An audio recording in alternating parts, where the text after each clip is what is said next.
지난 시간에 목자와 양에 관한 말씀을 나눴습니다. 기억나십니까? 누가 선한 목자고 누가 사꾼 목자이냐, 또 누가 그 목자를 따르는 양이냐에 관한 말씀을 나눴습니다. 선한 목자는 누가 선한 목자라고 했습니까?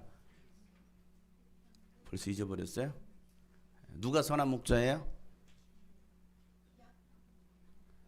큰일이야요. 큰일이야요.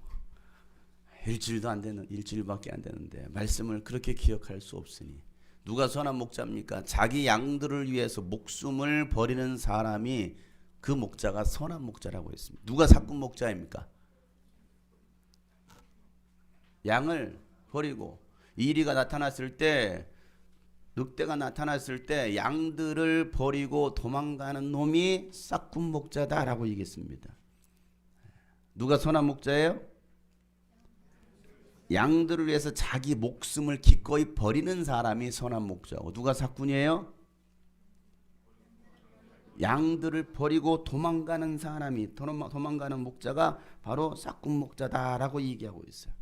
그리고 또 양들은 목자의 음성을 알고 있고, 또 목자는 그들의 이름을, 그 양들의 이름을 알고 있기 때문에 그 양의 이름을 부르면 양들은 그 목자의 음성을 듣고 뭐한다? 목자를 뒤따른다라고 얘기했습니다. 그래서 예수님은 나는 선한 목자다라고 말씀하셨던 거예요. 여러분은 한 주간 어떻게 지내셨습니까? 일주일 동안 어떻게 이 말씀을 좀 기억하시면서 묵상하시면서 예수님의 음성을 들으려고 참 목자 되신 예수님의 뒤를 따르려고 하시면서 여러분 부단히 노력하시면서 하셨나요? 아니면 그와 전혀 상관없이 목자는 무슨 목자? 내가 무슨 그분의 야? 그리고 나는 그냥 내 식대로 살련다. 나는 바쁘게 살련다. 돈 벌기도 힘들고 바쁘고 또 공부하기도 학원 다니기도 바쁜데 무슨 목자와 양은 무슨 나와 무슨 상관이냐 하면서 여러분 그렇게 사셨나요? 어떻게 사셨어요? 한 주간 너무 분주하게 사셨나요?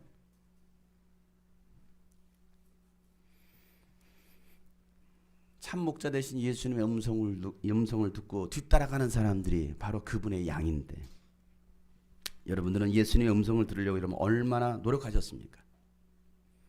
여러분들이 또 불러야 될 양들의 이름을 여러분 얼마나 한 주간 부르셨나요? 여러분들도 목자가 된다고 했습니다. 참 목자 되신 예수 그리스도.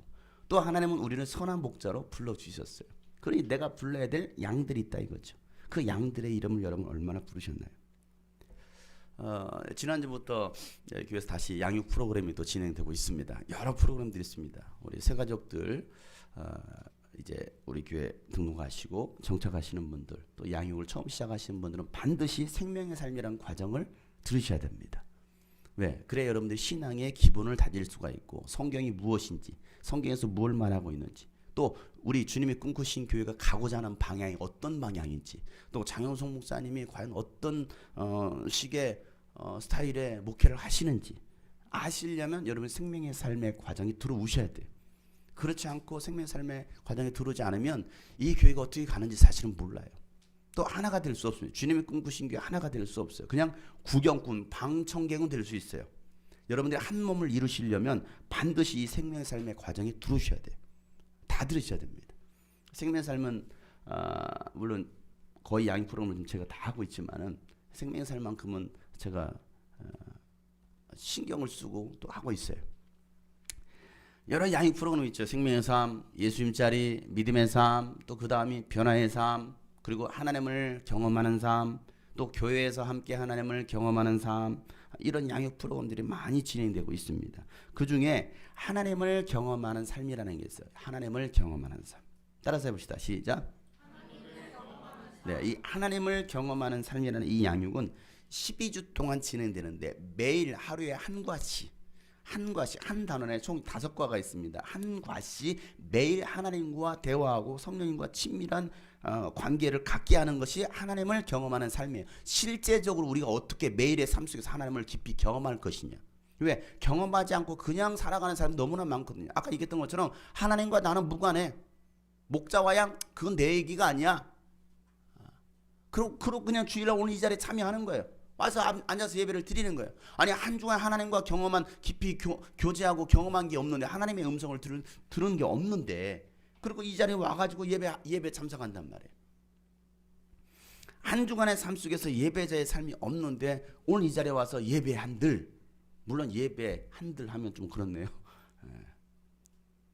의미는 있겠죠. 그러나 과연 그런 정말 친밀한 하나님과 관계가 있겠느냐 이거예요. 하나님을 경험하는 삶이라는 것은 매일 하루에 한 과씩 하면서 30분에서 1시간 정도 투자하고 여러분 하나님께서 뭐라고 나에게 말씀하시니 듣는 훈련하는 것이 하나님을 경험하는 삶이에요. 듣는 훈련. 주님의 음성 좀 듣자. 하나님의 음성을 좀 듣자 이거예요. 하나님께서 어떻게 말씀하시냐, 어디에서 말씀하시냐, 그렇게 훈련하는 것이 바로 하나님을 경험하는 삶이에요. 하나님은 여전히 우리에게 지속적으로, 또 하나님은 분명하게 우리가 말씀하시거든요. 근데 어디에서 어떻게 말씀하시는지 모르고 살아가는 사람들이 너무나 많은 거예요. 교회를 다니는데. 하나님께서 오늘도 어디에서 일하고 계시는지, 오늘 나에게 뭐라고 말씀하시는지, 이 목자와 양의 관계가 되어서 나의 신앙을 바로 세워가게 하는 양육 프로그램이 바로 하나님을 경험하는 삶이에요. 또 교회에서 어떻게 이 교회 공동체에서, 주님의 꿈꾸신 교회 공동체에서 어떻게 하나님을 또 깊이 경험할 것인가를 나누는 것이 교회에서 함께 하나님을 경험하는 삶이에요. 이것만큼은 우리 성도들이, 전 성도들이 다 들어야 될 내용들입니다. 제가 반드시 우리 주님의 꿈꾸신 교회 가족이라면 들어야 될 양육 있습니다. 생명의 삶, 그 다음에 예수님 자리. 그리고 여러분들이 정말 지속적인 훈련을 받고 싶으면 뭐 믿음의 삶, 변화의 삶, 하나님을 경험하는 삶이 있지만은 교회에서 함께 하나님을 경험하는 삶만큼은 우리 주님의 꿈꾸신 교회 성도들은 반드시 들으시라. 신천지가 아닌 이상 신천지도 들으셔야 됩니다. 이곳에 계신 신천지도 꼭 들으셔요. 그래 여러분의 삶이 변화받습니다. 근데 아유 내가 무슨 양육이야. 에이, 그런 거 별 관심 없어. 그럼 뭐에 관심 있습니까 여러분? 돈이라도 잘 버십니까? 그럼 돈이라도 잘 버시든지. 공부라도 잘하십니까? 공부도 못해. 돈도 못 벌어. 양육도 안 해. 그럼 뭐 하는 거야 도대체? 옆에 사람 보고 뭐하고 사십니까? 물어보세요. 왜 안 물어봐요 또? 왜 저만 빤히 쳐다봅니까? 또 아침부터 또 목사님이 그런 소리가 또 기분 나쁘게 하십니까? 또 그러는 것 같아요 표정들이. 교회를 다니는 사람 참 많아요. 교회 다니는 사람 많습니다. 한국 교회에 약 700만 명의 기독교인이 있다고 말합니다. 오늘도 주일이어서 교회마다 뭐 수십 명부터 시작해서 뭐 적게는 목회자 가정, 성도가 없어서 목회자 가정 수십 명으로 시작해서 또 어떤 게 수십만 명이 모여서 예배하는 곳이 전국에서 또 전 세계에서 있습니다. 그런데 문제는 뭐냐면요. 오늘도 이렇게 동시에 전국에서 각처에서 예배를 드리고 있습니다. 문제는 뭐냐면 하나님의 음성을 듣고 순종하는 사람은 극히 드물다라는 거예요. 이렇게 예배를 많이 드리고 있습니다. 오늘도 지금도 이 생방송으로 지금 예배를 드리고 있습니다. 아까도 예배 드리기 전에 미국에서 한 자매가 목사님 주일 영상 좀 보내주세요. 그래서 제가 올라오기 전에 바로 영상을 링크를 걸어주었어요. 미국에서 지금 이 예배를 드리고 있습니다. 이 영상을 지금 영상으로 예배를 하고 있습니다. 말씀을 듣고 있습니다. 전 세계에서 곳곳에서 예배를 드리고 있어요. 그런데 문제는 뭐냐면 하나님의 음성이 들리지 않고 하나님의 음성이 들려져도 순종하지 않는 사람들이 너무나 많다라는 사실이에요. 하루하루를 제자로 살아가는 사람들이 그렇게 많지 않아요. 제자처럼 살아가려는 노력이라도 하는 사람도 별로 없어. 노력이라도 해야 될 텐데 그 노력조차도 하는 사람도 필요 없어요. 그냥 잊고 사는 거예요. 뭐가 그렇게 바빠가지고. 보면 항상 바쁘대요. 바쁘대. 학생들도 바쁘대. 학교 다니기 바쁘고 학원 다니기 바쁘고 연애하기 바쁘고 데이트하기 바쁘고 놀기 바쁘고 영화 보기 바쁘고 뭐하기 바쁘고 뭐 그렇게 바쁜지 몰라요. 정작 중요한, 정말 중요한, 먼저 그의 나라와 의를 구하라고 말씀하셨는데 뭐가 중요한데 뭐가 중요한지를 모르고 우선순위를 두지 못하고 결국은 육신의 것들에 매여서 살아가는 그냥 현실에 젖어 사는 사람들이 너무나 많은 거예요. 그러고 주일에 와서 예배 드립니다. 너무나 많은 사람들이. 우리 교회도 예외가 아니에요. 여러분 그러다가 아무도 생각하지 못하던 날에 예수님께서 재림하시면 그땐 돌이킬 수 없어요. 여러분은 예수님께서 재림하신다라는 이 말씀 믿으십니까? 별로 못 믿으시잖아요. 이렇게 제가 합니까? 그러니까 아멘 해야 될 것 같으니까 억양이 올라가니까 아멘이라고 해주시는 분들 감사해요. 여러분, 예수님께서 재림하신다라는 것을 여러분 믿으십니까? 믿는다면, 진짜 믿는다면 어떻게 사귀느냐. 근데 우리는요, 이게 너무나 종교적으로 세뇌를 당했어요. 믿는데요. 사실적으로는 믿지 않습니다. 입으로는 믿어요. 사실적으로는 믿지 않아요. 사실적으로 믿지 않는다는 말이 무슨 말입니까? 몸이 그렇게 안 따라주는 거예요. 그냥 입으로는 믿어요. 베드로후서에 보면요, 베드로 3장에 한번 펴보세요. 베드로후서 3장. 베드로후서 3장 3절부터 13절 말씀까지 천천히 시작. 여러분이 무엇보다 먼저 알아야 할 것은 이것입니다. 마지막 때에 조롱하는 자들이 나타나서 자기들의 욕망대로 살면서 여러분을 조롱하여 이렇게 말할 것입니다. 그리스도가 다시 오신다는 약속은 어디 갔느냐? 조상들이 잠든 이래로 만물은 창조 때부터 그러하였듯이 그냥 그대로다.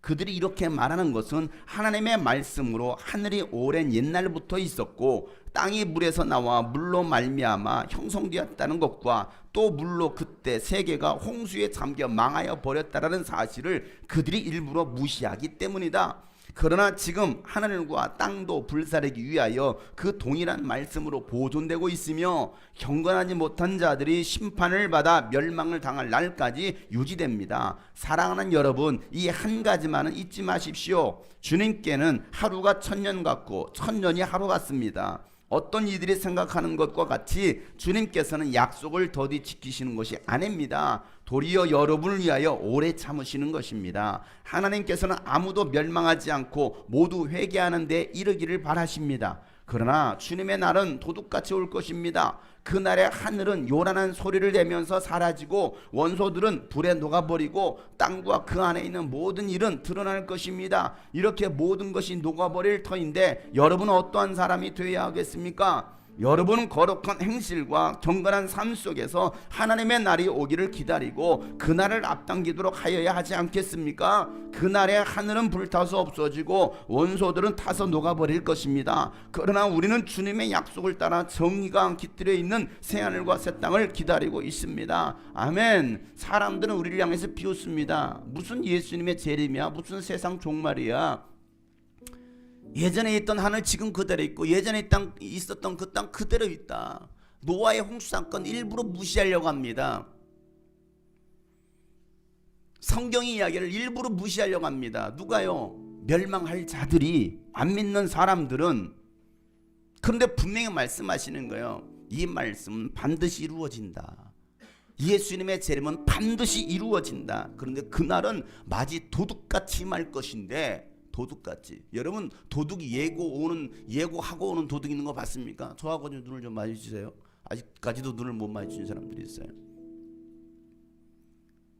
말씀을 눈과 귀로 들으세요. 이거 보지 마세요. 이거. 화면 볼 거 없어요. 저를 보세요. 그래 제가 여러분의 영혼을 보면서 이 얘기를 할 거 아닙니까? 사람들은 예수님의 재림을 인정하지 않으려고 그래요. 믿지 않으려고 그래요. 교회 다니는 사람들조차도 예수님의 재림을 잘 실감하지 못하고 믿지 않습니다. 그러나 예수님께서 말씀하신 대로 지금 세상을 흘러가고 있는데도 말이에요. 인정하고 싶지 않은 거예요.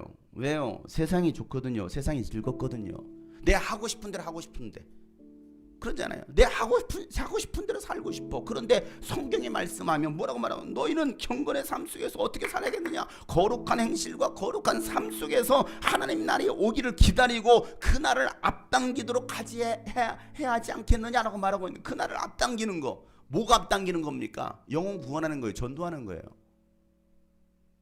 민족과 열방을 품고 우리가 전 세계를 나가서 예수 그리스도 복음을 알지 못하는 그들에게 복음을 증거하는, 이게 예수님 재림을 앞당기는 일입니다. 그런데 이게 하기 싫은 거예요. 왜? 세상이 좋거든요. 우리 학생들도 노는 게 마냥 좋잖아요. 교회 오는 것보다, 예배하는 것보다 세상이 훨씬 즐겁거든요. 아니, 세상이 요구하는 거, 공부해라 공부. 너 대학교는 가야 될 거 아니냐. 대학교 나와서요. 대학교가 목적입니까? 그럼 대학교 들어갈 여러분 공부는 하고 있나요? 과연 돈 버는 게, 아니 돈 벌라고 하나님께서 우리를 창조하시고 이 땅에 보내셨을까요? 돈 많이 벌어라. 이게 우리를 창조하신 목적, 우리를 부르신 목적일까요? 우리를 구원해 주신 이유일까요? 돈이나 벌고 이 땅에서 출세하고 잘 먹고 잘 살기를 바라는 게 하나님의 과연 마음일까요? 뭐가 하나님의 마음일까요? 왜 예수님이 이 땅에 오셔서 십자가에 피 흘려 죽으셨을까요? 이 땅에서 우리 잘 살으라고요. 굳이 그렇게 하실 필요가 없잖아요. 예수님께서 왜 십자가에 죽으십니까? 너희는 내 제자가 돼 나와 같은 삶을 살라라고 주님을 말씀하시는데, 너 자신을 모든 소유를 다 내려놓고 포기하고 네 자신을 부인하면서 십자가 지고 나를 따라오라고 말씀하시는데, 그거와 지금 현대 교회에서 말하고 있는 기복주의적인 설교와는 좀 너무 다른 거예요. 베드로에게 너는 지금 젊을 때는 네 마음대로 할 거야. 그러나 네가 늙어서는 너 스스로 할 수 없을 거야. 남이 너를 끌고 갈 거야. 결국은 십자가에 매달려 죽는. 왜 제자들은 그렇게 하나같이 순교자의 삶을 살아갈 수밖에 없었을까요? 왜 초대교회 성도들은 그렇게 핍박을 받아가면서 그렇게 고난을 당했을까요? 뭐가 제자의 삶일까요? 뭐가 예수 믿는 사람일까요? 근데 현대 기독교는요, 이 예수님의 재림에 대해서 별로 심각하게 생각하지 않아요. 1992년도 10월 28일 다미선교에서 다가올 미래를 준비하라. 다미선교에서 예수님 재림한다고 막 세상을 떠들썩하게 했습니다. 92년도 10월 28일에 불발 사건, 예수님의 재림이 불발로 끝났습니다. 그 시간에 많은 사람들이 그 다미선교를 따랐던 수많은 사람, 예수님의 재림을 기다려서 수많은 사람이, 여자들은 하얀 소복을 입고, 남자들은 정장 까만 정장 차림에 막 기도를 모아가지고 예수님의 재림한다고 막 하나님의 나팔 소리 불러가면서 얼마나 그들이 찬양했는지 몰라요. 모두 산속으로 들어갔습니다. 기도원에 모였습니다. 저도 그 현장을 목격했던 사람입니다. 그 집회도 가봤습니다. 그러나 예수님의 재림은 불발로 끝났어요. 그 후로 예수님의 재림에 대해서 말하면 이단시했습니다. 오늘날 교회에서 예수님의 재림을 말합니까? 그리고 정신 차리라고, 예수님의 재림이 임박했다고. 그런데 그렇게 말하고 있지만 여전히 이 베드로가 말했던 2000년이 지났습니다. 2000년 전에 베드로가 여러분 재림이 곧 임박할 겁니다. 2000년이 흘렀어요. 안 왔어요. 그래 우리는 뭐합니까? 2000년 동안 안 하는데 뭐 금방 올 것처럼 베드로 얘기했어요. 근데 2000년이 지났어요. 그래서 우리도 뭐합니까? 무감각한 거예요. 무뎌진 거예요. 예수님의 재림 심각하게 생각하지 않습니다. 그냥 어제 하루 오늘 또 사는 거예요. 내일 또 오겠지. 2017년도 벌써 다 흘러가고 지금 9월입니다. 이제 4개월도 남지 않았습니다. 2018년 또 오겠죠. 이게 우리의 믿음 아닙니까? 그래서 우리는 또 2018년도를 또 계획하고 있잖아요. 벌써 2018년도. 왜? 올 거란 믿음. 2019년도를 계획합니다. 20년을 계획합니다. 다 계획하고 살지 않아요?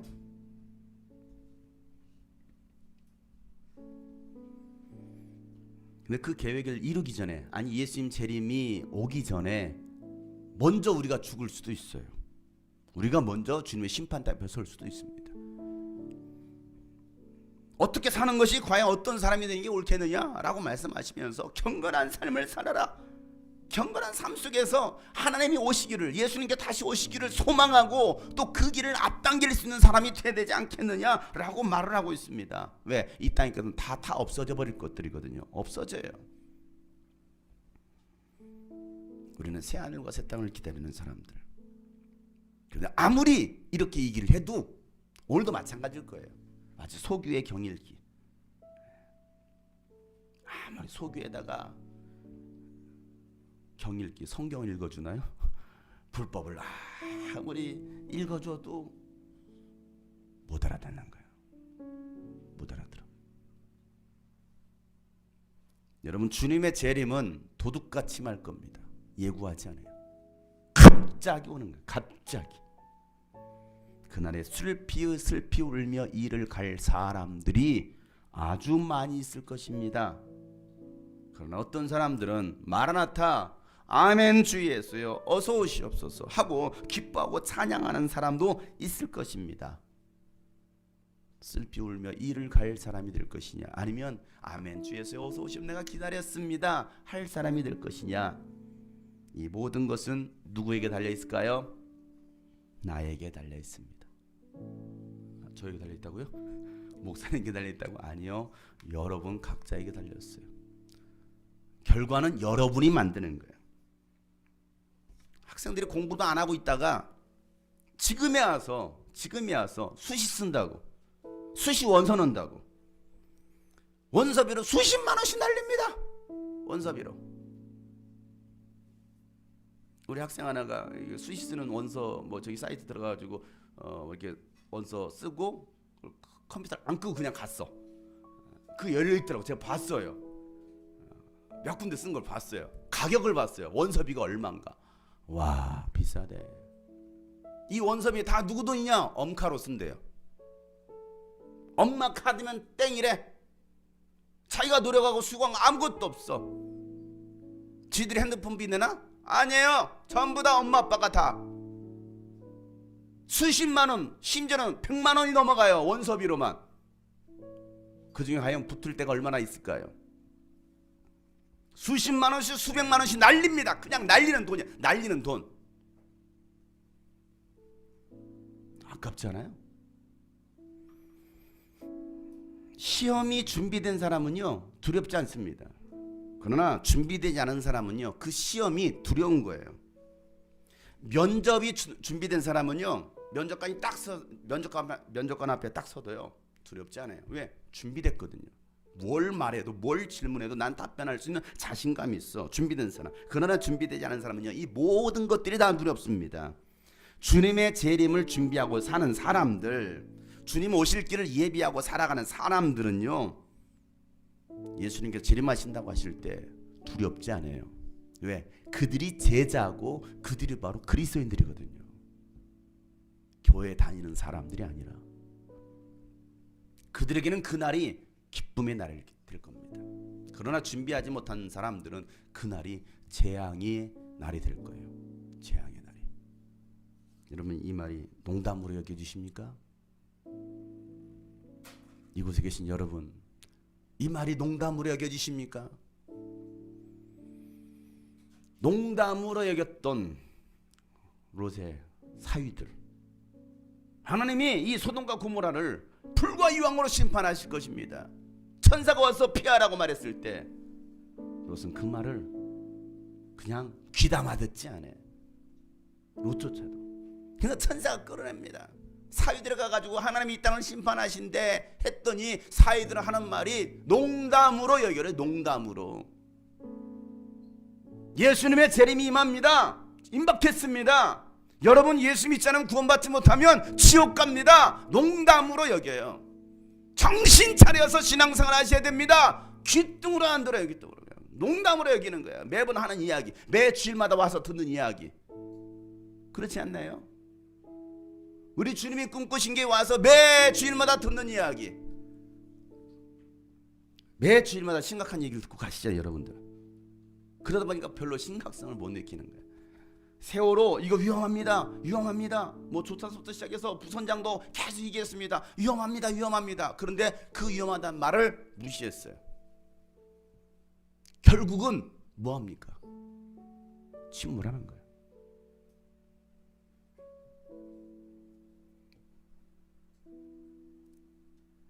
예수님의 재림이 곧 이루어질지 몰라요. 그날이 도둑같이 올 겁니다.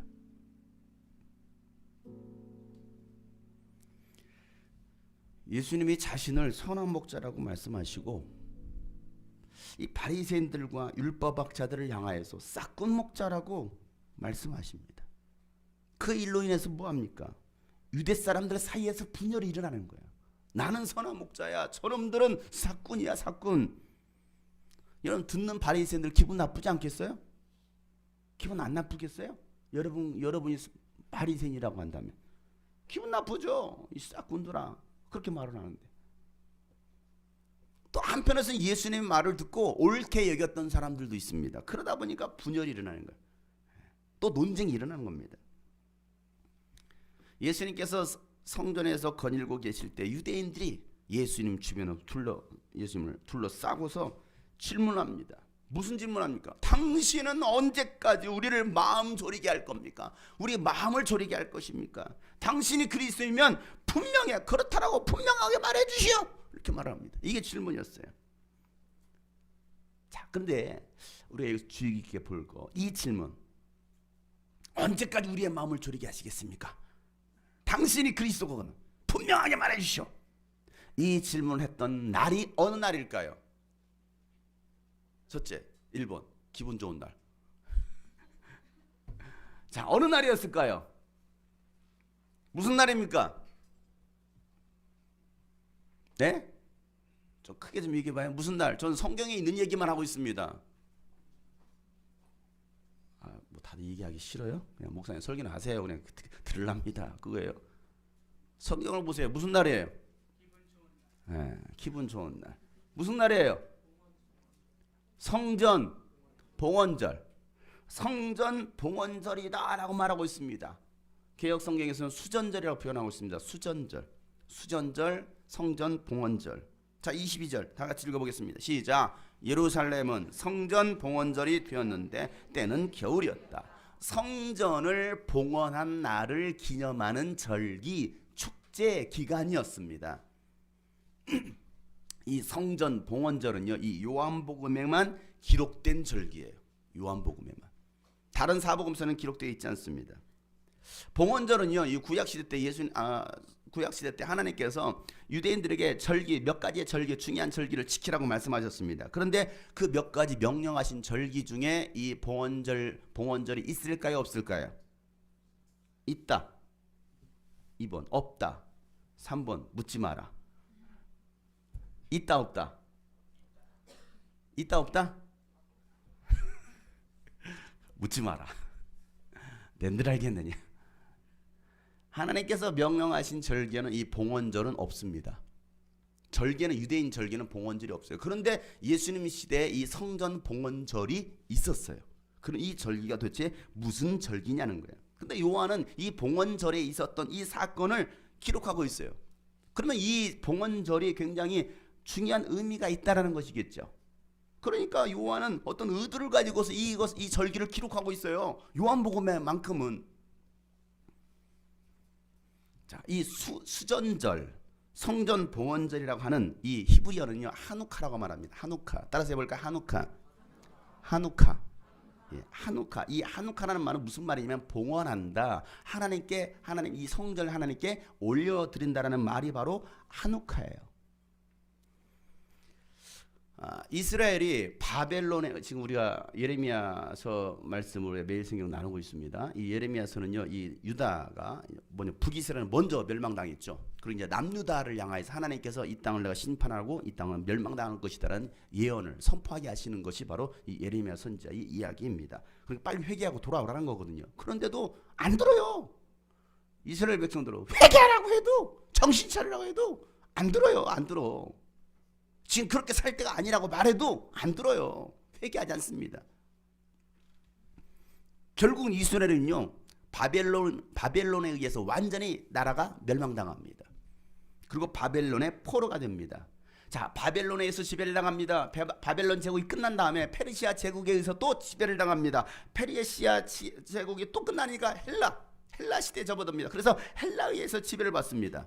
단일 국가였던 이스라엘이 하나님을 떠나고 우상을 숭배하니까 결국은 하나님을 배반했을 때에 그들은 나라를 빼앗기고 식민 통치를 받아야 되는 아픔을 겪게 됩니다. 우리나라도 마찬가지였잖아요. 우리나라도 주권을 빼앗겼을 때 일본에게 뭐합니까? 식민 통치를 받는 거예요. 이스라엘도 마찬가지입니다. 이스라엘도 여러 나라에 의해서 왜 힘을 잃어버리니까. 우리나라도 지금 힘이 없어요. 지금 대한민국 힘이 없습니다. 무슨 힘이 있습니까? 그러니까 미국과 중국과 일본 사이에서 그냥 사이 끼어가지고 그냥 뭐 새우 마냥 끼어가지고 이러고 있어요. 아무런 힘도 없어요. 그러다 북한은 또 막 핵 개발하고 막 이제 핵 보유국으로 선언하겠다라고 막 난리를 치고 있죠. 대한민국 뭐 있습니까? 아무것도 없어. 아무것도. 우리는 정말 아무런 능력도 없는 그런 민족에 살고 있어요. 국가가 힘이 있어야 되는데. 이스라엘도 결국 하나님을 떠나니까 결국은 식민 통치를 받게 되는 그런 민족이 됩니다. 그럼 여러분, 그런 유대인들의 소원이 뭘까요? 유대인들의 소원은 뭐예요? 일제시대 때 우리 조선인들의 소원이 뭐였을까요? 네? 우리의 소원 통일이라고요? 독립 아닙니까? 독립! 대한독립! 대한독립! 독립. 이스라엘도 마찬가지입니다. 독립이에요. 근데 BC 167년에 주전 예수님께서 오시기 167년에 안티오커스 에피파네스라는 왕이 예루살렘을 공격합니다. 예루살렘을 공격할 때 BC 167년에 예루살렘을 공격하는데 유대인 8만 명을 학살합니다. 유대인들을 예루살렘을 공격하면서 8만 명을 다 죽여버리는 거예요. 그걸 끝내지 않습니다. 그들이 가지고 있던 이 율법을 다 불태워버립니다. 그리고 유대인들이라면 반드시 행해야 될 의식이 있습니다. 뭡니까? 유대인이란 증거, 할례죠. 유대인들은 반드시 할례를 행합니다. 그래서 유대인이라는 그 증거를 없애려고 할례를 금지합니다. 할례 말례, 할례 말례 금지시켜요. 못하게 합니다. 마치 일제시대 때 한글을 사용하지 못하게 했던 것처럼. 그리고 다 뭐합니까? 이름도 다 바꿔요. 한글 이름 못 쓰게 합니다. 일본 이름도 다 바꿔. 나카무라 뭐 모치코 뭐 이런 거 다 바꾸는 거예요. 이름을 다 바꾸면 한국을 못 쓰게 합니다. 그리고 또 그걸로 끝나지 않죠. 황제기 뭐합니까? 절하게 합니다. 신사참배하게 해요. 결국 그 시대 때 뭐합니까? 기독교마저도 신사참배에 모두가 동참합니다. 신사참배. 대표적인 교단이 어떤 교단입니까? 대한예수교 장로교. 지금 가장 큰 교단들 있죠. 대표적으로 참여했던 교단들입니다. 신사참배에 동참하는 거예요. 일본 황제가 우리의 신이라는 거예요. 그리고 한쪽에서는 예배하는 거예요. 신사참배 못하고. 목도가 뭡니까? 교회 전통으로 땡랑 땡랑 땡랑 나가지 묵도가 힘으로. 이게 신사참배에서 유래된 겁니다. 여전히 하고 있어요. 여전히. 그걸 묵도란 이름으로 바꾼 거예요. 우리는 기독교 한국 침례회에 속해 있습니다. 기독교 한국 침례, 줄여서 기침이라고 그래요. 기침. 기침. 모든 교단이, 모든 종파가 신사참배에 동참했을 때 유일하게 신사참배를 거부했던 교단이 기독교 한국 침례예요. 유일하게. 여러분들 속해 있는 이 교단이 유일하게 신사참배를 거부했던 교단입니다. 그러면 여러분 얼마나 핍박을 받았겠어요. 신사참배입니다. 우리나라도 그랬어요. 이스라엘도 마찬가지였습니다. 어떻게 했느냐? 예루살렘 성전에 어떤 곳입니까? 하나님을 예배하는 곳이잖아요. 하나님께 제사하는 곳이잖아요. 그곳에 제우스 신상을 갖다 놓습니다. 예루살렘 그 성전에다가. 그리고 유대인들이 가장 싫어하는 게 뭐냐? 돼지피거든요. 돼지는 부정한 동물이었기 때문에. 그런데 돼지 피를 성전에 뿌리는 거예요. 그리고 제사를 지냅니다. 자, 그런 모습을 지켜봤던 유대인들 마음이 어땠을까요? 어떻게 했어요, 여러분? 생각해 보세요. 여기 막 돼지 피를 막 뿌리는 거예요. 좋겠어요? 하나님의 성전에. 그러니까 유대인들이요, 율법을 다 파괴시키고 다 불태워버리지. 예? 또 할례도 못하게, 행하게 못하게 하지. 성전에 와가지고 막 제우스 신상을 세워놓고 거기서 우상 숭배하면서 거기서 돼지 피를 막 뿌려버리지. 그러니 유대인들이 분노가 일어나겠습니까? 안 일어나겠습니까? 당연히 분노가 일어나죠. 그래서 유대인들이 보다 못해서 유다 지파의 마카비우스라는 사람이 그 형제들과 함께 군사를 일으켜서 3년 동안 전쟁합니다. 3년 전쟁 끝에 결국은 적을 물리쳐요. 그리고 BC 165년에 나라를 되찾아요. 그리고 다시 단일 국가로 이스라엘 독립국가를 세웁니다. BC 586년에 유다가 멸망당합니다. 586 시대.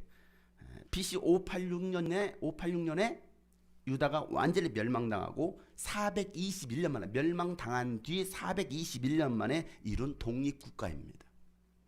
자, 유대인들이 이 헬라 국가에 의해서 더럽힌 성전을 정결케 하는 거예요. 왜? 하나님의 성전이니까. 하나님의 성전을 정결케 하고 성전을 수리합니다. 그리고 유대인들은 이 성전에서 성전을 정결케 하고 성전을 세우는 데서 가장 필요했던 것이 무엇이냐면 등잔이에요. 이 등잔을 찾습니다.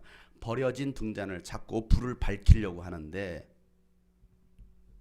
불을 밝히려면 반드시 순전한 올리브 기름이 필요합니다. 순전한 올리브 기름. 그런데 보니까 하루 분량밖에 없는 거예요. 하루 분량밖에. 그리고 성전을 정결케 하고 성전을 다시 세우는데 하루 분량밖에 없었던 이 기름을 만드는데, 이 기름을 제조를 해야 되니까. 그런데 8일이 걸립니다. 8일 동안 기적이 일어나기를 하루 분량밖에 없었던 이 기름이 꺼지지 않는 거예요. 이게 8일 동안 갑니다. 그들은 이 기적을 경험해요. 그리고 나서 제사장들이 이 8일 동안 성전을 다시 정결케 하고 성전을 세워서 하나님께 봉헌식을 한 날이 어느 날이냐? 오늘 같은 성전 봉헌일. 그리고 이걸 수전절이라고 말합니다. 자, 이 날은 전쟁에 승리한 것을 기념하고 하나님께 성전을 봉헌한다는 의미로 한우카 절기를 그들은 정해놓고 지금까지 2000년이 지난 지금까지 뭐하고 있느냐? 이 수전절을 지키고 있어요. 예수님 시대도 수전절을 지키고 있지만 여전히 이스라엘 사람들은요, 이 수전절을 지키고 있습니다. 자, 불이 8일 동안 꺼지지 않았다라고 해가지고 이 날을 빛의 날이다라고도 말을 합니다. 무슨 날이라고요? 빛의 날. 자, 등잔은 몇 개입니까? 7개입니다. 이건 성경에 분명히 명시한 거 7개예요. 그런데 이 수전절만큼은 등잔이 8개 있는 초를 씁니다. 왜? 8일을 기억하면서 8일 동안 불이 꺼지지 않았고 8일 만에 성전을 봉헌했으니까 그래서 8개의 촛대를 세웁니다. 8개 촛대 하루 8일 동안 축제를 하는데 첫날에는 불 하나, 둘째 날 불 2개, 셋째 날에 불 3개 이렇게 합니다. 8일 동안 불을 계속 밝히는 거예요. 8일 동안 불을 밝히면서 축제 하나님께 이 봉헌 절기를 지냅니다. 자, 이 날에 이 수전절에 이 봉헌절에 예수님이 성전 예루살렘 성전 중심에 계십니다. 그리고 유대인들은 예수님께 뭐라고 물어보고 있습니까? 도대체 당신은 누구요? 라고 물어보고 있는 거예요. 요한은 기가 막힌 그 시기에 이 성전 봉헌절이라는 그 절기를 딱 기록하면서 유대인들이 했던 질문, 당신은 도대체 누구요? 당신이 진짜 그리스도요? 제발 우리 마음을 좀 졸이게 하지 마시고 그리스도라고 분명하게 말하시오 라고 말을 하면서 그런 논쟁이 붙었습니다. 여러분, 요한복음 8장에 우리가 보면 요한복음 8장 12절에 어떤 말씀이 있습니까? 예수께서 그들에게 말씀하시길 다 같이 시작. 나는 세상의 빛이다. 나를 따르는 사람은 어둠 속에 다니지 않냐고 생명의 빛을 얻을 것이다. 예수께서 뭐라고 말씀하셨어요? 나는 세상의 빛이라는 거예요. 나는 세상의 빛이다. 그리고 요한복음 9장 5절에 또 말합니다. 요한복음 9장 5절 말씀 다 같이 시작. 내가 세상에 있는 동안 나는 세상의 빛이다. 또 뭐라고 말씀하셔요? 나는 빛이다라는 거예요. 8장에서 나는 빛이다. 9장에서 나는 빛이다. 근데 10장에서 무슨 날? 성전 봉헌일. 그날은 무슨 날이었다? 빛의 날이었다. 빛의 날. 이 빛의 날에 당신 누구요? 라고 말하는데 예수님께서 하시는 말씀, 내가 바로 세상의 빛이야 라고 말씀하시는 거예요. 이 성전 봉헌일은요, 꺼지지 않는 불을 붙입니다. 꺼지지 않는 불. 이 성전 봉헌일에 영원히 꺼지지 않는 이 불이 바로 예수님이라는 거예요. 예수입니다. 요한복음 12장에 예수님께 다시 말씀하십니다. 요한복음 12장 46절 말씀에 다 같이 시작. 나는 빛으로서 세상에 왔다. 그것은 나를 믿는 사람은 아무도 어둠 속에 머무르지 않도록 하려는 것이다. 자, 세상의 빛이 누구라는 거예요? 내가 바로 세상의 빛이야 라고 이 성전 봉헌일에 빛의 날에 예수님께서 말씀하시는 거예요. 내가 바로 세상의 빛이다. 이스라엘에 가면요, 야디바심이라고 해가지고 유대인 대학살 그 기념관이 있습니다. 이스라엘 가셨던 분들은 한 번도 안 들어가 보셨을 거예요. 혹시 들어가 보신 분 계실지 모르겠지만은 학살 기념관을 다 보신 다음에 어린이 뭐 등 불 비친 거 있어요. 거기 가기 전에 한 박물관, 저 기념관이 있습니다. 거기는 뭐가 있느냐면 영원히 꺼지지 않는 불이 있습니다. 그 기념관에 딱 들어가면 한 가운데 영원히 꺼지지 않는 불이 있어요. 영원히 꺼지지 않는 불. 그 불은 뭘 상징하느냐? 유대인들 어린 아이들부터 시작해서 수많은 600만 명이 죽임을 당했잖아요. 그들의 영혼을 기리면서 그들의 영혼이 절대 꺼지지 않기를 바라는 마음 가지고 거기다가 영혼이 꺼지지 않는 불을 하나 해놨어요. 그 불은요 꺼지지 않습니다. 계속 밝힙니다. 신기하죠? 이 빛의 날에 꺼지지 않는 꺼트릴 수 없는 이 빛의 날에 내가 바로 세상의 빛이라고 오늘 예수님께서 말씀하시는 거예요. 또한 예수님 자신이 성전이라는 거예요. 내가 바로 성전이다. 꺼지지 않는 불. 그리고 정결한 성전이신 예수님께서 유대인들 앞에 서 있는데도 불구하고 그들은 예수를 알아보더라 못 알아보더라. 그리고 계속해서 예수님이 누구냐고 묻는 거예요. 그러면서 더 이상 헷갈리게 하지 말라는 거예요. 아니 누가 누구를 헷갈리게 했습니까? 예수님이 계속해서 말씀하셨잖아요. 내가 그리스도야. 내가 그리스도라니까. 내가 세상의 빛이야. 내가 하나님께로부터 왔어. 내가 곧 하나님이야 라고 예수는 분명히 말씀하셨는데도 그들은 못 알아듣는 거예요. 아니 분명하게 말씀하셨는데 이들은 또 제발 분명하게 말하라는 거야. 아니 뭘 도대체 얼마나 더 분명하게 말해. 말했는데 못 알아듣는 거야. 깨닫지 못하는 거야. 엉뚱한 질문을 하고 있는 거예요. 왜 그들은 예수를 믿지 못할까요? 그에 대해서 예수님께서 말씀하십니다. 왜 믿지 못하는지에 대해서. 26절 말씀 다 같이 보세요. 오늘 본문 26절 말씀 다 같이 시작. 그런데 너희가 믿지 않는 것은 너희가 내 양이 아니기 때문이다. 아무리 예수님께서 말씀하셔도 그들이 믿지 않는 이유는 뭡니까? 아무리 복음을 전하고 말씀을 전해도 믿지 않는 이유는 예수님의 양이 아니기 때문이라는 거예요. 예수님의 양이 아니라는 거예요. 예수님의 양이라면 예수님의 목소리를 알아듣고 또 그 예수님을 따를 수밖에 없어요. 그런데 예수님의 양이 되지 못하다 보니까 아무리 예수님 말씀하셔도 못 알아듣는 거예요. 못 믿는 거예요. 여러분은 예수님의 양입니까? 교회 안에 양도 있지만 염소도 있어요. 양이 아닌 사람들이 교회 안에 있습니다.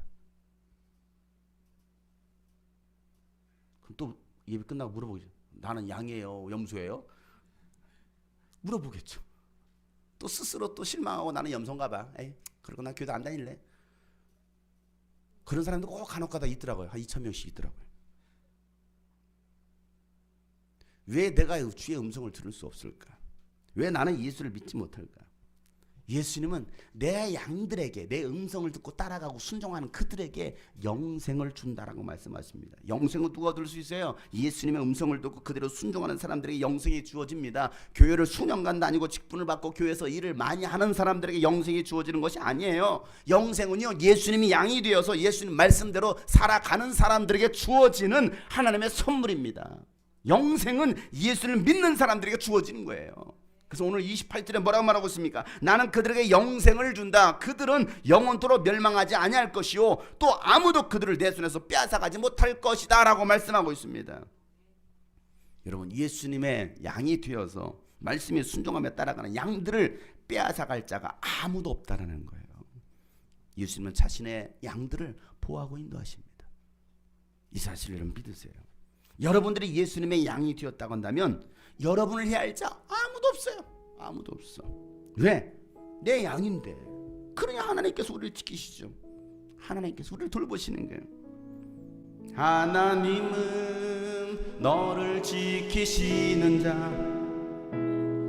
너의 표 그늘 계시리 낮에 해와 밤의 달도 너를 해치 못하리. 하나님은 나를 지키시는 하나님은 나를 지키시 나의 환난을 명케하시니 나의 환난을 명케하시니 그가 나를 지키시리라. 나의 출입을 지키시리라. 눈을 들어 산을 보아라. 눈을 들어 산을 보아라.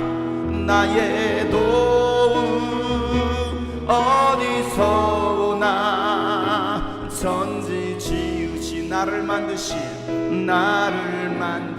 하나님께로다. 하나님께로다. 하나님은 너를 지키시려. 우리 옆에서는 축복할까요? 하나님, 옆에서는 알려주세요. 너를 지키시, 너의 우편에 그늘 되시니, 너의 우편에 그늘 되신 낮의 해와 밤의 날. 우리 옆에서는 알려주시다. 너를 해치 못하리, 너를 해치 못하리. 다시 한번 우리 가슴에, 하나님은 나를 지키시, 나의 환난을 명쾌하시니, 나의 환난을 명쾌하. 그가 나를 지키실 거예요. 그가 나를 지키, 나의 출입을 지키시리라. 나의 출입을 지키. 여러분 눈을 들어 산을 보세요. 주님께서 우리를 도와주십니다. 눈을 들어 산을 보아라. 나의 도움 어디서나 천지 지으신 나를 만드신 하나님께로다. 하나님께로 천지 지으신 나를 만드신, 천지 지으신 나를 만드신 하나님께로다. 하나님께. 우리 앞에서 손을 잡아줍시다. 천지 지으신, 너를 만드신, 천지 지으신 너를 만드신 예수님께로다. 예수님께로다.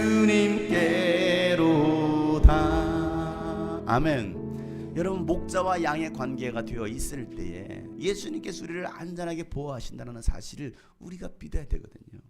오늘 분명히 말씀하십니다. 나에게서 빼앗을 자, 영생을 얻은 자 아무도 없다라는 거예요.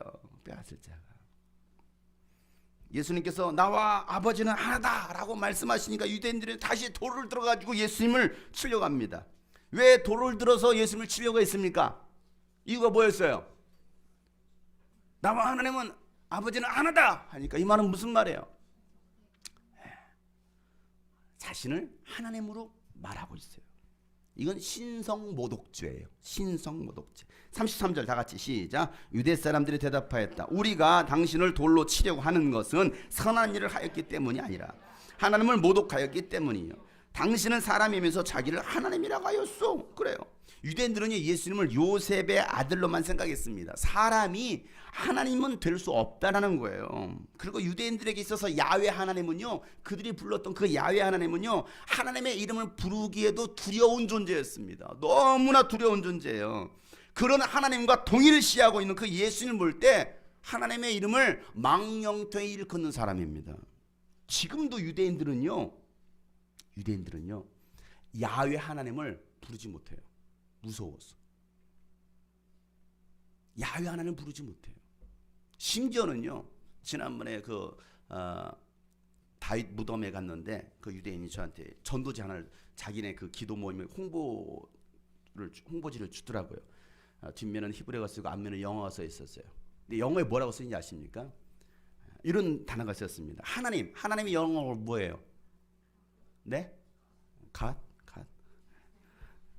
갓이죠. 영어로 어떻게 씁니까? God. 소문자일까요? 대문자일까요? 대문자. G자는 무조건 대문자를 씁니다. God. 그런데 여기에 뭐라고 쓰이느냐? G/T.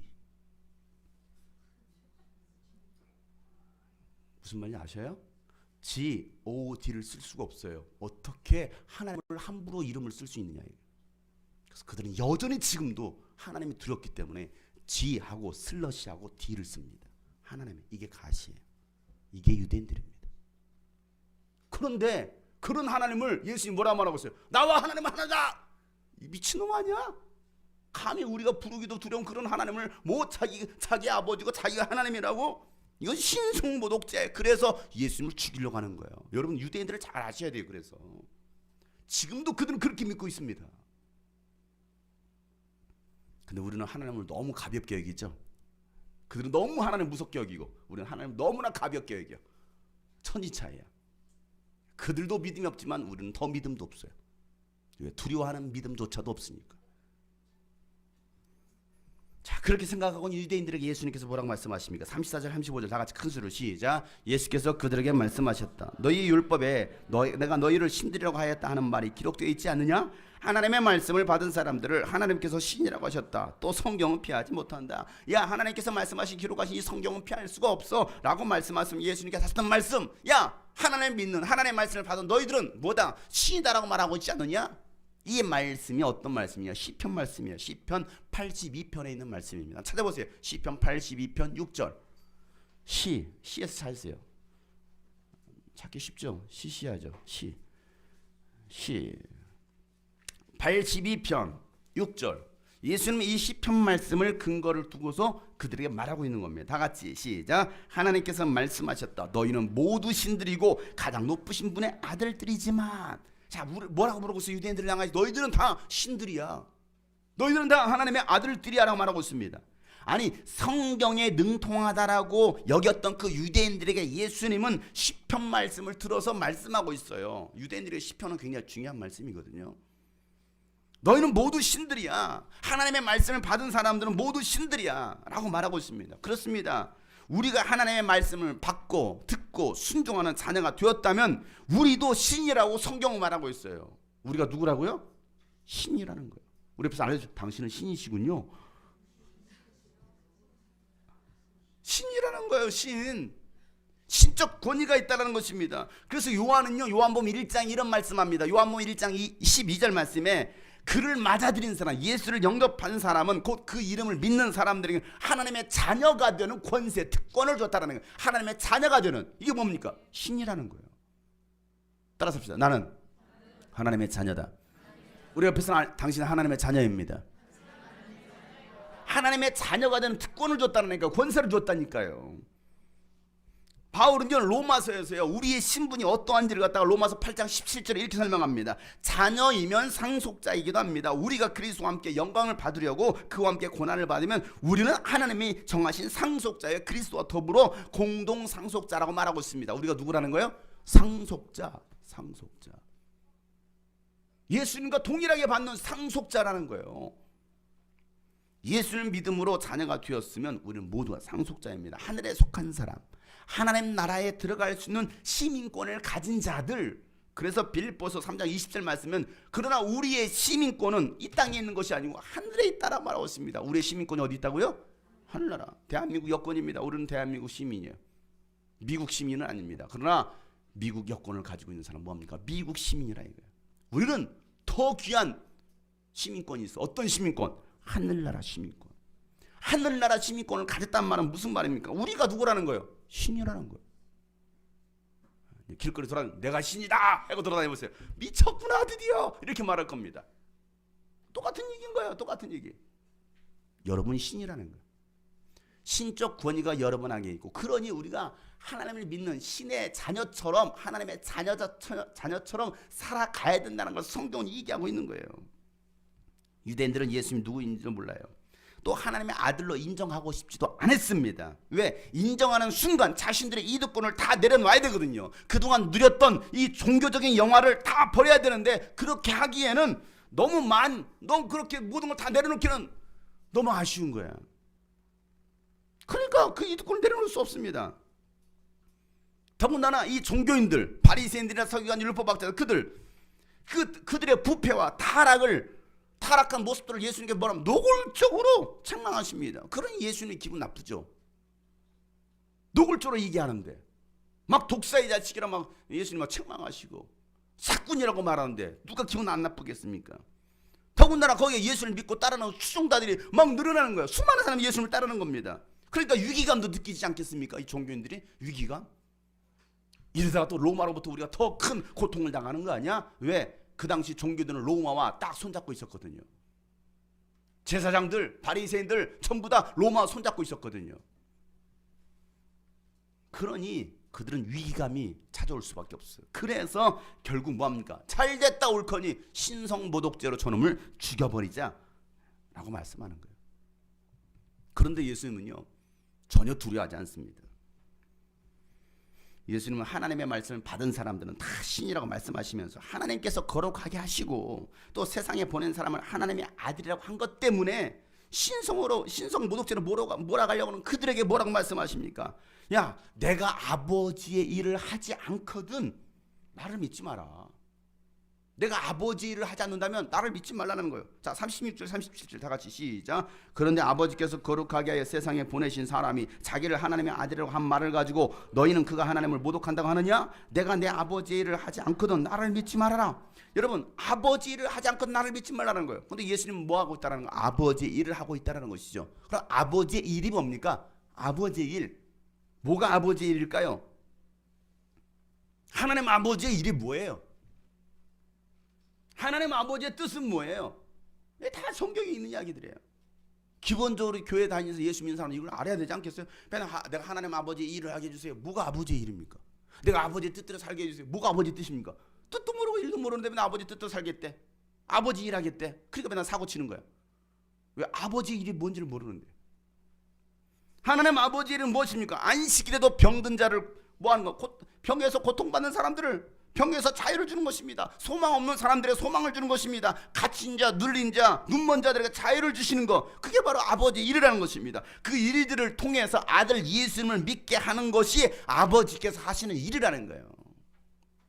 그 일을 통해서 나를 믿으라는 것이죠. 요한복음 6장에 28절부터 29절에 이렇게 말씀하십니다. 우리가 예전에 봤던 말씀이에요. 그들이 예수께 물었다. 우리가 무엇을 하여야 하나님의 일을 하는 것입니까? 라고 말했을 때 예수님께서 뭐라고 대답하십니까? 다 같이 시작. 하나님께서 보내신 일을 믿는 것이 곧 하나님의 일이다. 하나님께서 보내신 이 예수를 믿는 게 아버지 일이라는 거야. 그래서 나나 좀 잘 믿어 이거예요.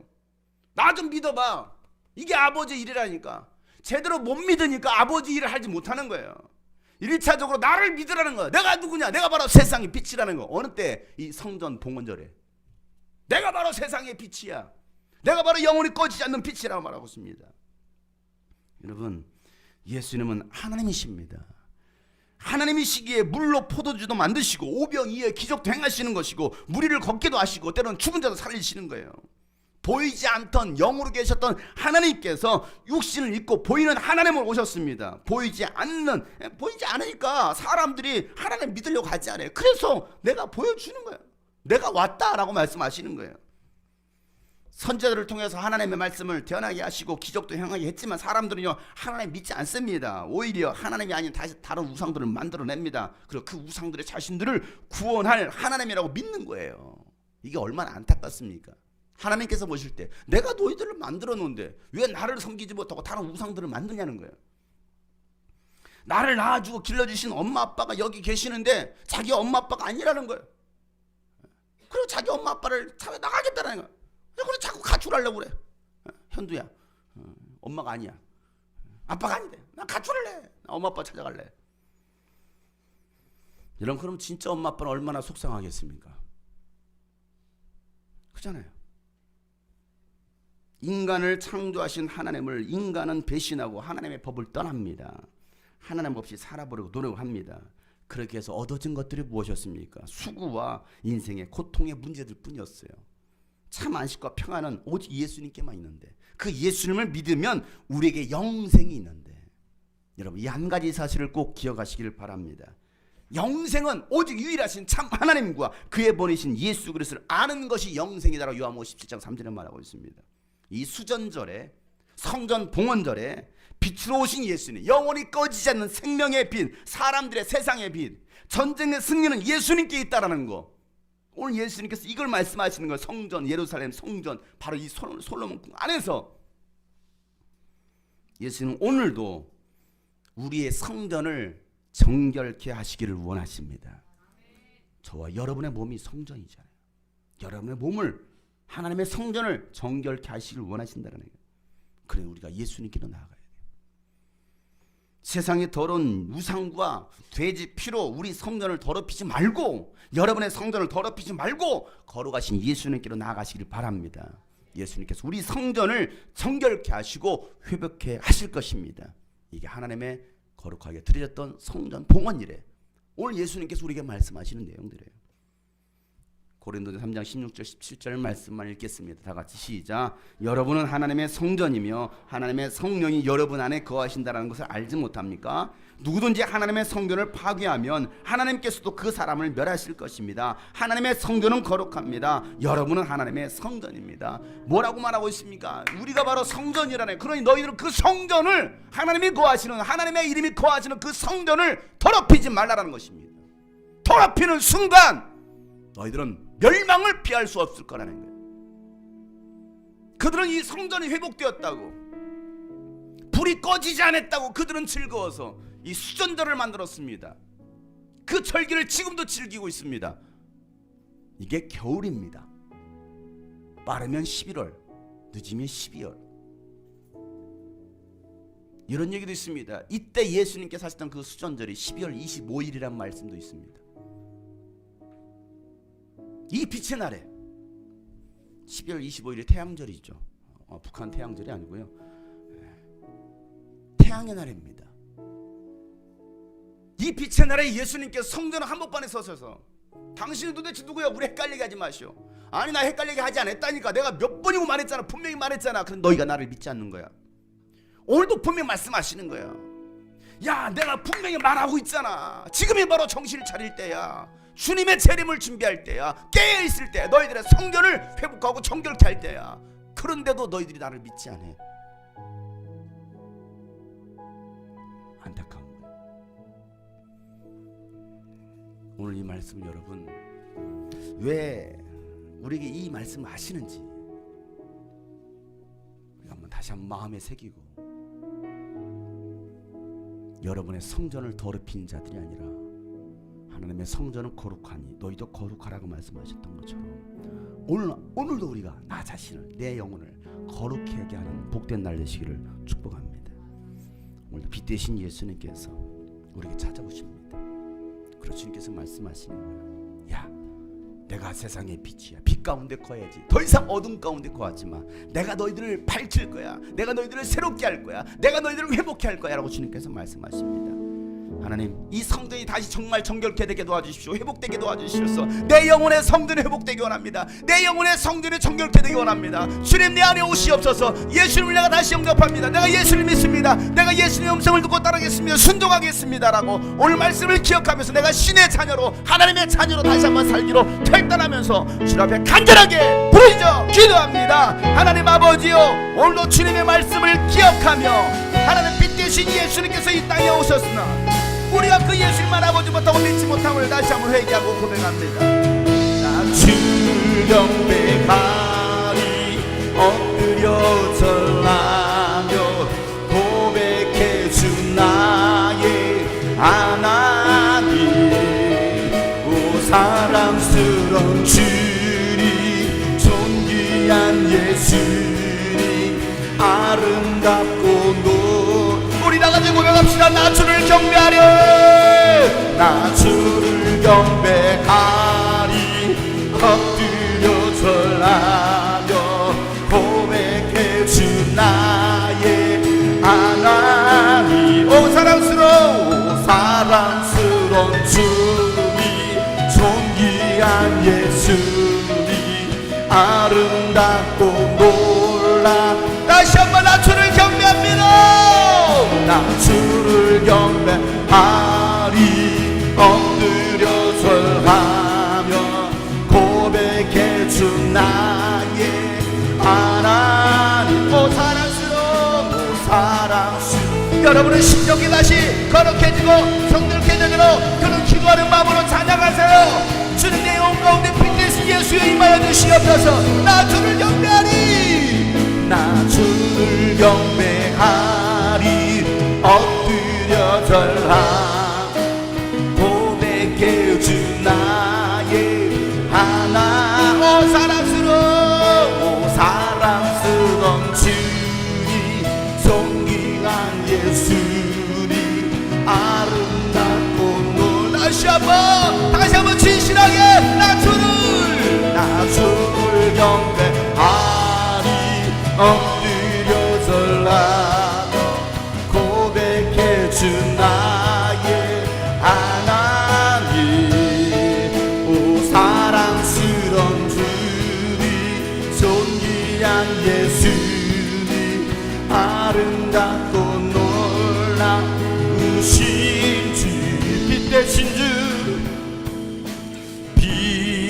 되신 주 어둠 가운데 비추사 내 눈 보게 하소서. 예배하는 선한 마음, 예배하는 선한 마음 주시고 산소망이 되. 오늘 말씀을 기억하며 다시 한번 빛 되신 주 어둠 가운데 비추사 빛 되신 주 어둠 가운데 비추사 내 눈 보게 우리의 눈을 보게 하여 주시옵소서. 예배하는 선한 마음 주시고 예배하는 선한 마음 주시고 산소망이 되. 다시 한번 빛 되신 주 어둠 가운데 빛 되신 주 어둠 가운데 비추 우리의 눈을 보게 하여 주옵소서. 우리의 눈 뜨게 하여 주시옵소서. 예배하는 선한 마음 주시옵소서. 예배하는 선한 마음 주시고 산소망이 되신 주 만유의 높임을 만유의 높임을 받으소서. 영광 중에 계신 주 겸손하게 이 땅에 임하신 겸손하게 이 땅에 임하신 주 높여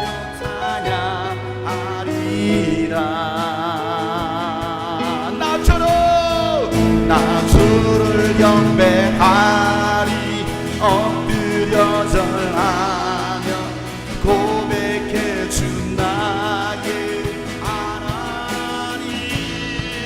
오 사랑스러운 주님 존귀한 예수님 아름답고 놀라우신 주 나주를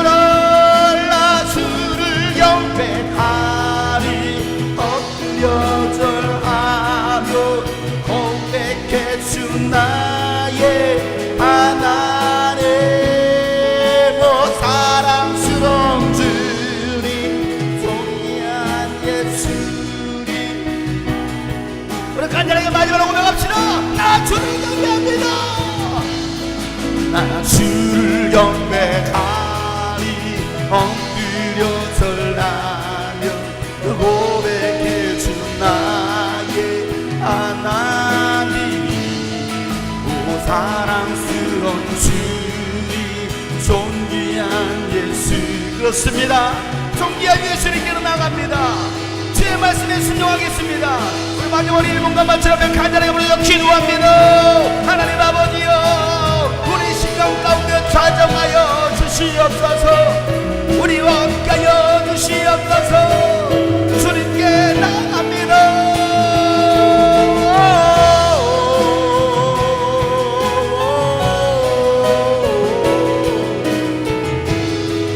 주님 우리의 삶에 변화가 있기를 원합니다.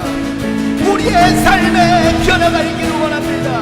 우리 삶의 열매가 있기를 원하오니 주님 우리를 붙잡아 주시옵소서.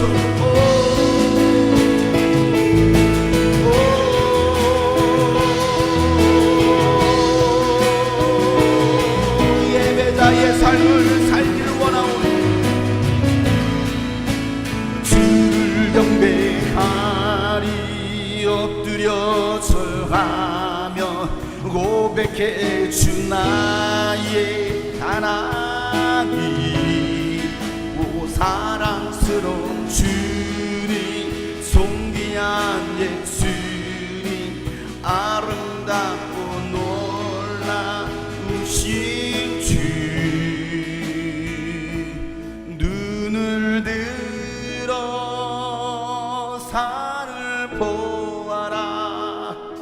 나의 도움 어디서 오나 천지지으시 나를 만드시 하나님께로다.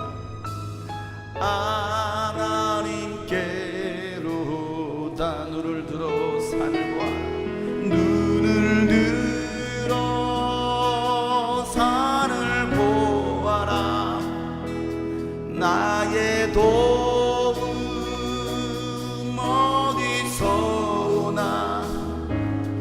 천지 지으신 나를 만드신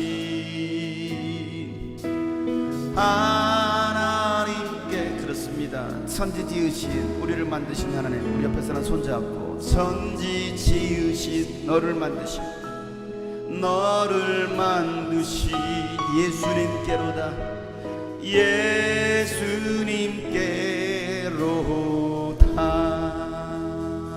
하나님, 오늘 이 말씀을 기억하며 왜 예수님을 믿지 못하는지, 우리가 그분의 음성을 듣지 못하고 그분의 양이 되지 못해서 주님을 믿지 못하고, 그렇기에 이 세상에 빛으로 오신 예수 그리스도, 성전을 정결케 하러 오신 그 예수 그리스도를 알지 못하고, 또 여전히 우리 심령 가운데, 우리 성전 가운데 돼지 피를 뿌리고 제우스 신상을 세우고 세상에 또 헛된 것들을 세우고 있는 우리들의 모습을 다시 보게 됩니다.